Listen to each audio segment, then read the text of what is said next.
this is an iHeart podcast. Guaranteed human. I'm Daniel Jeremiah. And I am Greg Rosenthal. I know that, Greg. We're teaming up on 40s and Free Agents, the podcast that owns the NFL offseason. This is where teams are built. Free agency, the combine, pro days, trades. Every move matters. From my draft boards and mock drafts to my vaunted top 101 free agents and how rosters come together. Quarterback movement. Surprise signings. We'll tell you what it means and who really wins. Open your free iHeart Radio app, search 40s and Free Agents, and listen now. This is the Late Round Podcast with your host, JJ Zachariason.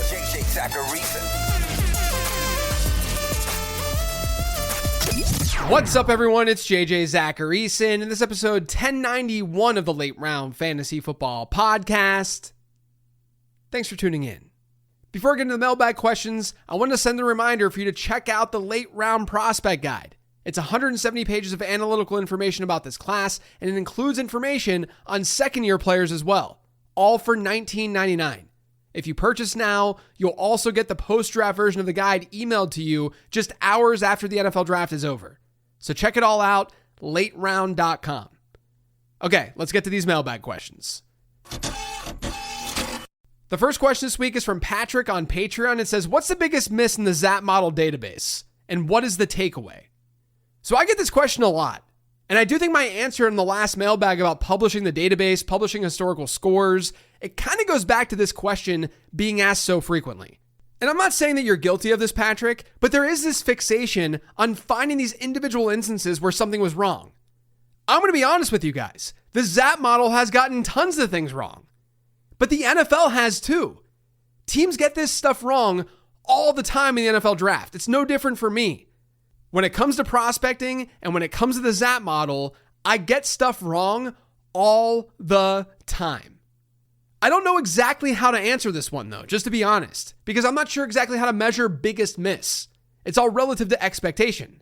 Like the current model has Jalen Polk with a negative draft capital delta, and that's good because it means that the model likes Polk less than the NFL did or where he was actually drafted. But it's not like the model said, run for the hills. Jalen Polk is going to be one of the biggest busts you'll ever see at wide receiver.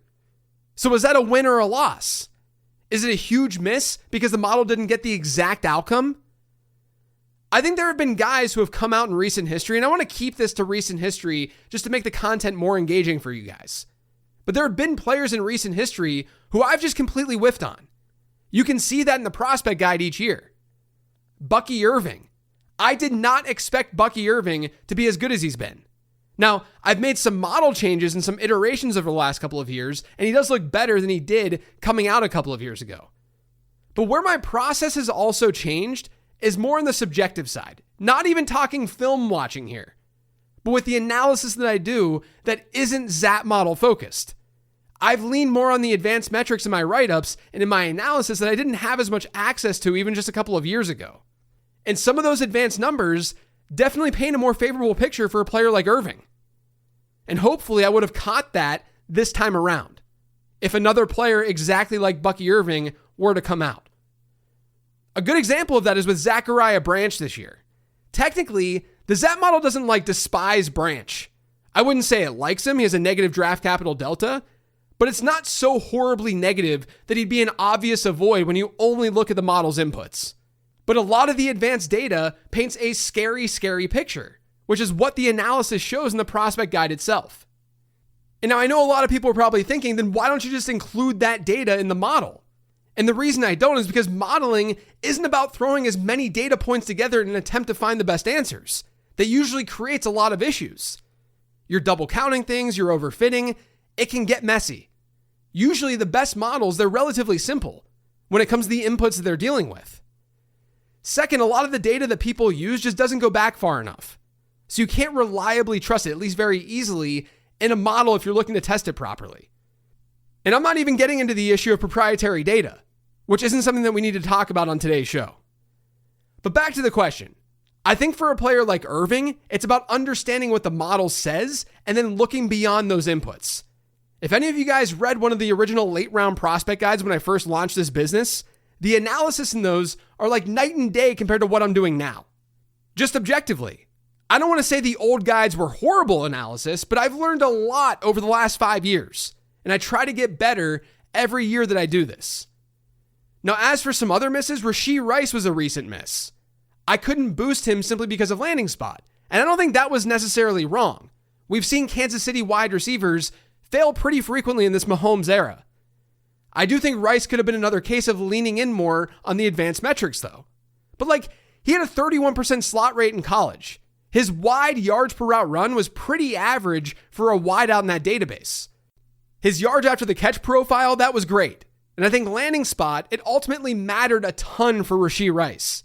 It's just hard to know exactly how a team might deploy a player like Rice. Just last year, the model didn't mind Caleb Johnson.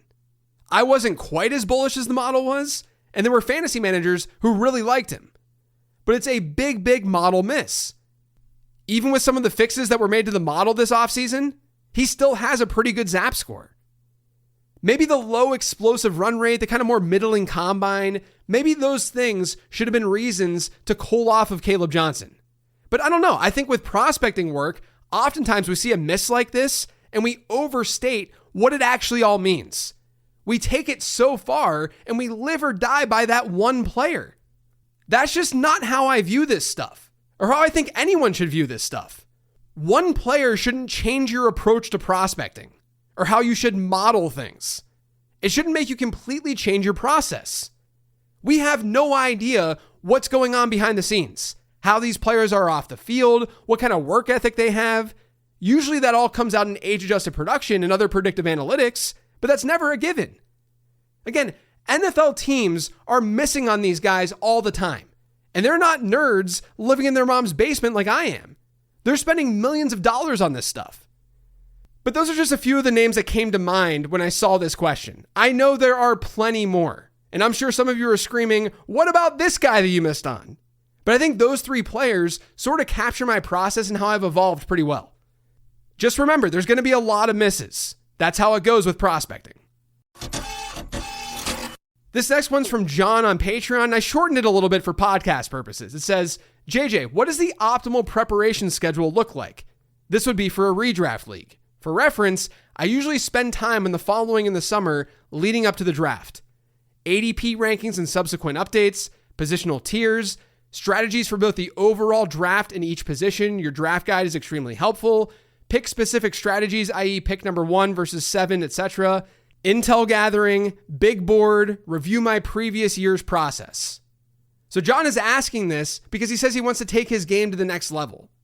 That he's always knocking on the door, but he doesn't want to leave any stone unturned, he says. I think what you're doing is more than what 99% of fantasy managers are doing. It doesn't guarantee success, but you're positioning yourself really well against your competition. It's kind of weird and counterintuitive, but I think the next step here is to be less strict.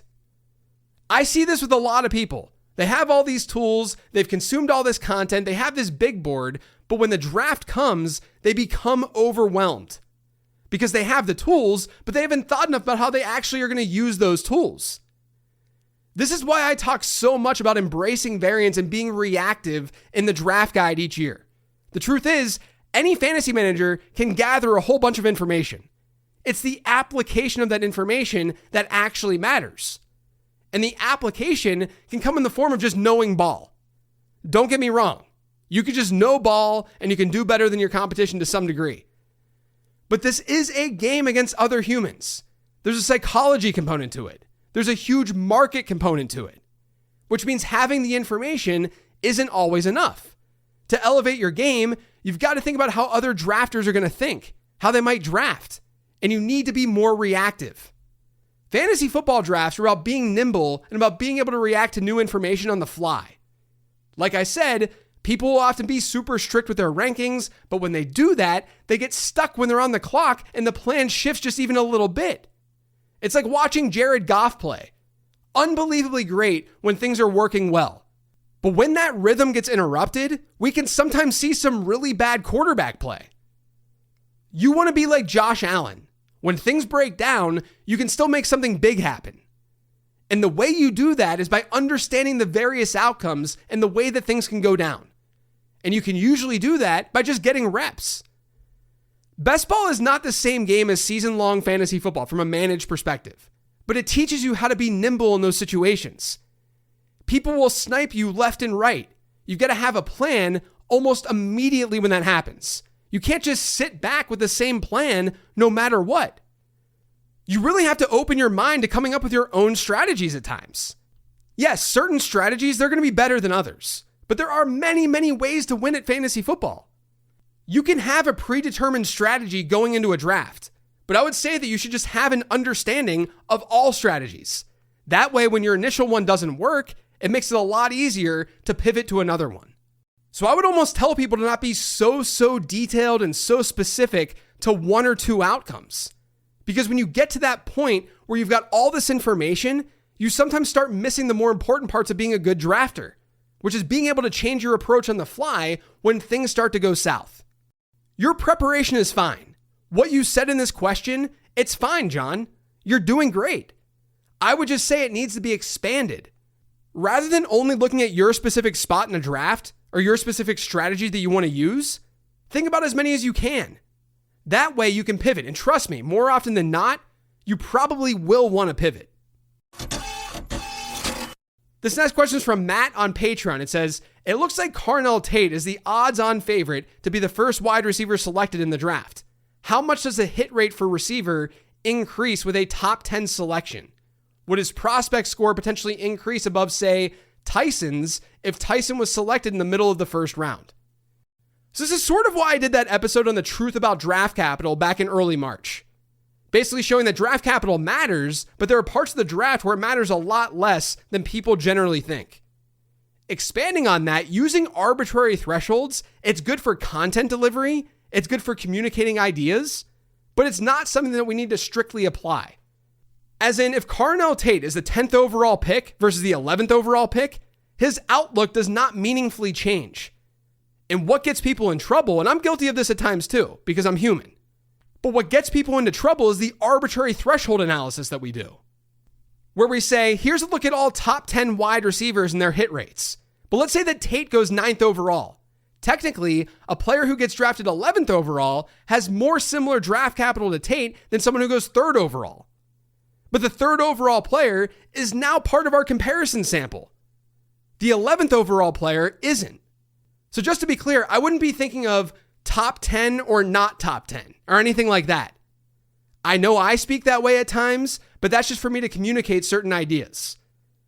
Everything lives more in this gray area, where one spot to the next, you're losing a little bit of that overall prospect score. Going from 10th to 11th to 12th and so on, you lose a little bit.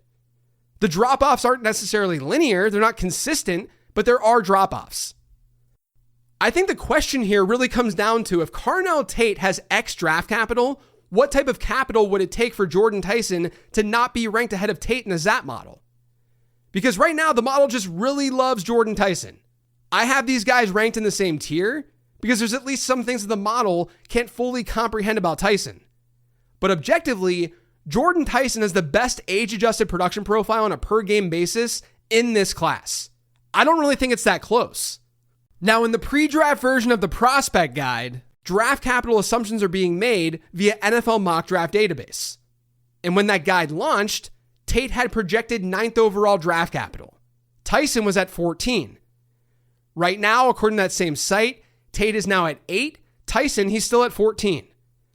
Let's say that Tate goes 8th overall. That gives him a very good ZAP score of 85. That's a very good score. For Tyson to have a score under 85, he'd basically need to go into round 2. This is the same problem that we ran into last year with Luther Burden and Tetairoa McMillan and probably Travis Hunter too, because the model was a little bit scared of Hunter. The model right now loves Luther Burden. He had incredible age-adjusted production in college. Now, I don't think it's necessary to rank Burden ahead of T-Mac, and I didn't do that last year.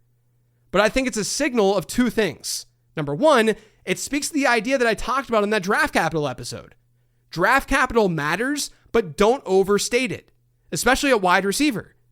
We get first-round busts at wide receiver all the time, even in the top half of the first round. The model's intent is to properly weigh draft capital for you. And then number two, the model is just a guide. It's merely telling you that Jordyn Tyson is a really good prospect analytically. When I test the model, those tests aren't going to sit there and say, oh, well, Jordyn Tyson was 2 points above Carnell Tate in prospect score, so if Tate outscores Tyson, this is a big miss that'll really ruin the predictiveness of the model. It's essentially just saying that their outlooks are similar despite that draft capital difference. And I think more subjectively, if you want to play it safe and if you don't want to force the issue, you can then just draft Carnell Tate over Jordyn Tyson in your dynasty leagues. Especially in this hypothetical situation where Carnell Tate is a top 10 guy and Jordyn Tyson goes in round 2. Which, by the way, I don't think that's going to happen.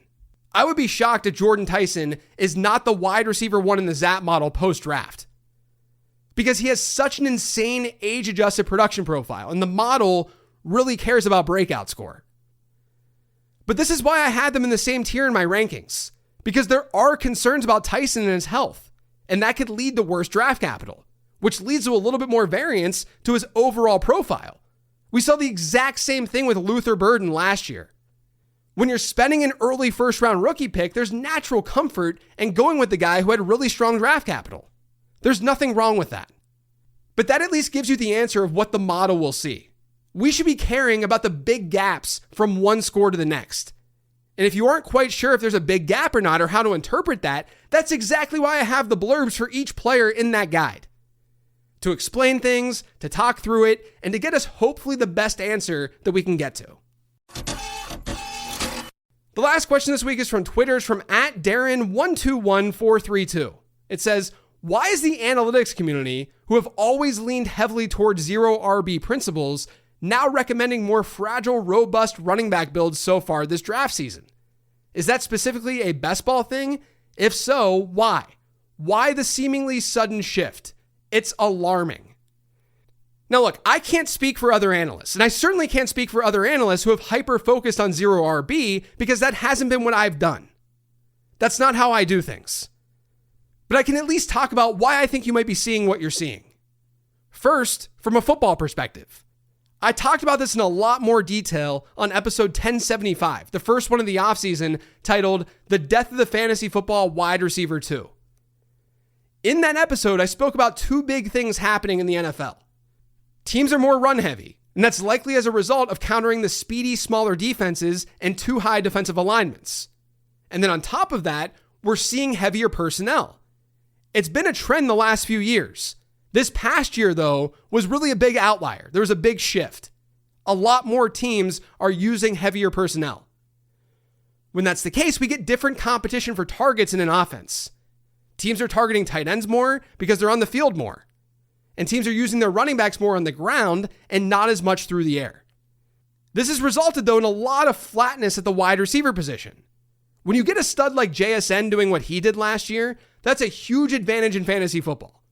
But from a game theory and a draft standpoint, we don't have 15 Jackson Smith and Jigbas. At least when we're forecasting. There aren't that many wide receivers that we can look at as locked in obvious studs. And even the ones that we can lock in, it's no guarantee.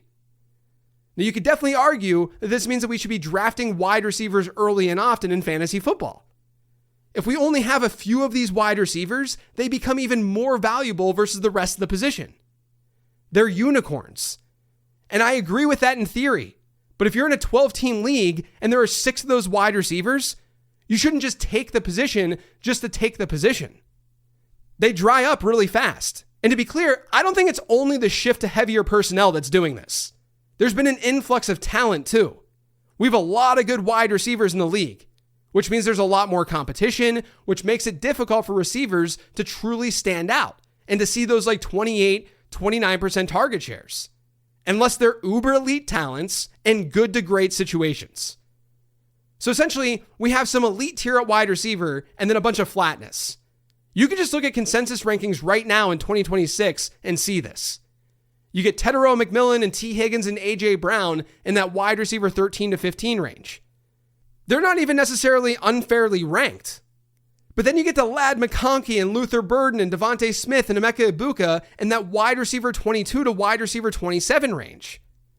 The delta in ceiling projection, which I'd argue is what we should be far more focused on, but the ceiling projection for a lot of those players is not so significantly different.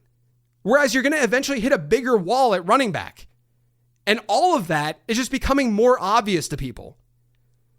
If you go back and you read any of the draft guides that I put together, I say the same thing every year. Running back still rules the fantasy football world. If you have one of the elite running backs, you have the biggest edge in fantasy football. And usually the way to get those players is by spending up. And right now we have even more incentive to do that because wide receiver becomes flat very quickly. So that's the football angle. Let's look at this from a game type perspective. I think strictly with best ball, there were a lot of claims made about what strategy works and what strategy doesn't before we really had enough data to make those claims.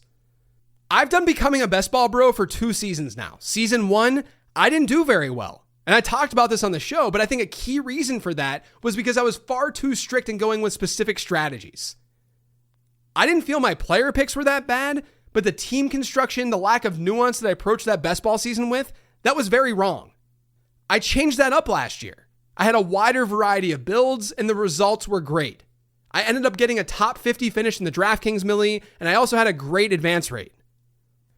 Now, in managed season-long leagues, the approach in general doesn't dramatically change year to year. There are definitely instances where we like the running back player pool one year more than another year.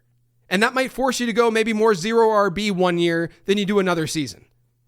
But most of the change is relatively gradual. The season-long game, it's been around for a long time.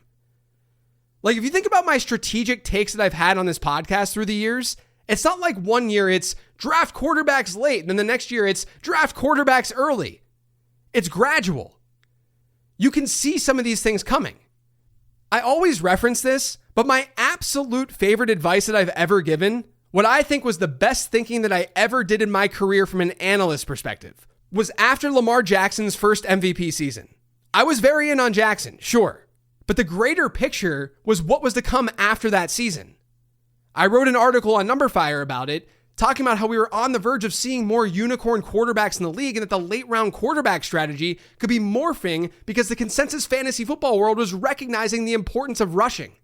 In other words, finding the obvious late round quarterback wouldn't be as easy. People saw what Lamar Jackson did and they wanted more of that. So each year we did get like a Josh Allen emergence, a Jalen Hurts emergence. It would still happen, but it wasn't as frequent as previous seasons. And we were getting more and more of those players. The ADPs of these mobile quarterbacks started to rise. And I'm unbelievably proud of being ahead of that trend because that trend quite literally shook my brand. I created all of this podcast, this business. It all stems from my original ebook in 2012 called The Late Round Quarterback. And I was willing to say, hey, that's not exactly right anymore. And nothing frustrates me more than when I go on podcasts and they say, this guy only drafts quarterbacks late. If you've been listening to my content since 2020, that's not the case. There are many instances where you shouldn't be going late round quarterback. But all of this didn't happen overnight. It happens gradually, which is what we're seeing in today's game too with this heavier personnel stuff. But best ball is different. It's a game that's not been around as long. So we're bound to see more extreme variation in the way that people are approaching the game year in and year out. And that's why I think you might be seeing the best ball bros and gals talk about not going 0 RB as much, or whatever the case may be. They're realizing they were probably too strict with that approach, that it wasn't the best and only way, and that best ball is just a different beast where there's still a lot to be learned. But that's it for today's show, though. Thanks to all of you for listening. If you yet subscribe to the Late Round Fantasy Football Podcast, make sure you are by searching for it pretty much anywhere podcasts can be found. And don't forget to follow me on Twitter and on Blue Sky at Late Round QB. Thanks for listening, everyone. I'm actually going to be out next week, but you're still going to get an early week podcast and then an episode of Late Round Perspectives. So definitely tune into those. Otherwise, thanks for listening. I hope you have a great weekend.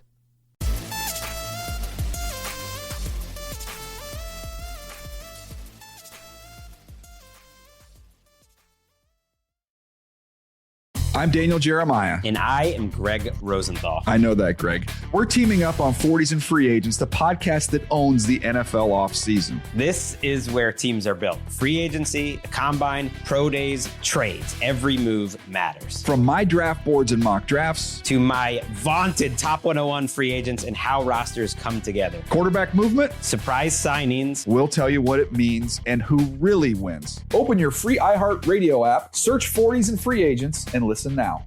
This is an iHeart podcast. Guaranteed human.